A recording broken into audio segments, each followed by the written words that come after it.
It's obviously about time that there was investment in the Island Line, and I'd like to congratulate all of the people who've been campaigning for it for such a long period of time. When Boris Johnson appointed me as his Minister of State for Transport for Rail, I actually found out via the Island's MP Bob Seeley, who'd obviously heard the news before I had, and texted me about the campaign for the Island Line and getting it over the line. So I guess I should congratulate both the council for their hard work, all the campaigners and the local MP Bob Seeley for putting together such a strong campaign that can only be properly recognised by announcing £26 million worth of investment in the new rolling stock and line. And coupled with Network Rail's investment on the pier and possible future investment as well, I think is a big win for the island line, everybody that works here, lives here and commutes from here.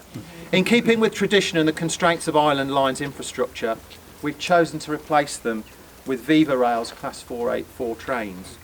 These former tube trains have been transformed into comfortable modern vehicles featuring customer information screens, Wi-Fi and dedicated wheelchair spaces.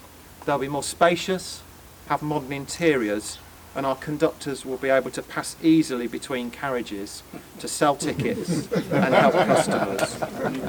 And in keeping with those first tube trains on the island, ours will also be painted blue.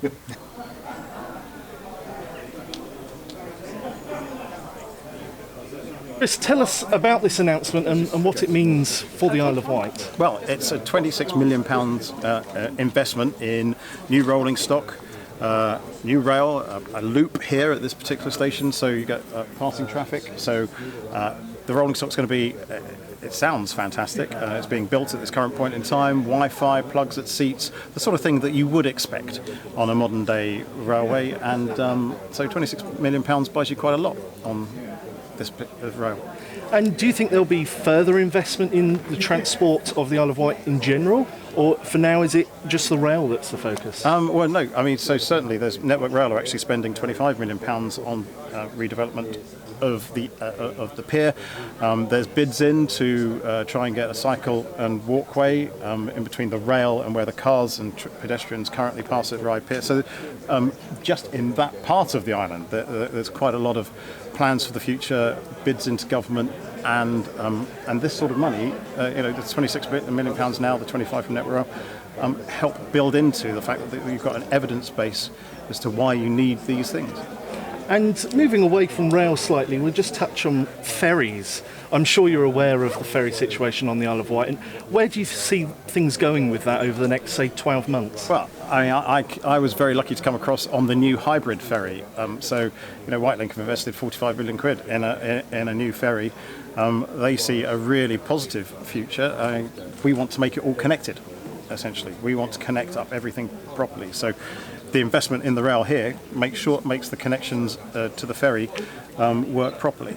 So in general terms, I'm very positive about the future economic development, ferries, rail, and I know you've got a very good road package that's been invested for quite some time here. So it's all thumbs up, realistically. Today's announcement is that Viva Rail trains will be coming to the Isle of Wight. Can you tell us a little bit about your product?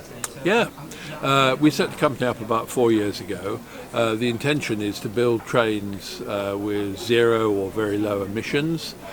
We had an opportunity to buy over 200 cars from London Underground, which they've taken out of service, which are absolutely brilliant. They're aluminium bodied, and the trains that are coming here, like the ones that are already in service in the Midlands and we're building for Wales, are just reusing that aluminium body shell, which is as good as new, and we're building a brand new train around it. So all the electrical and mechanical equipment is new. It'll have all the things like information systems, USB sockets, disabled areas and everything that any modern train would have. So when passengers actually see the trains, the first thing they'll notice is they're much bigger, because existing trains, splendid though they are tube trains which are really quite small. Our trains will be full size, so the first thing that passengers will notice is they're much bigger and lighter an area. There's more space, the cars are wider and longer, and there'll be space for more people and space for people to take on bikes and buggies and wheelchairs and everything like that.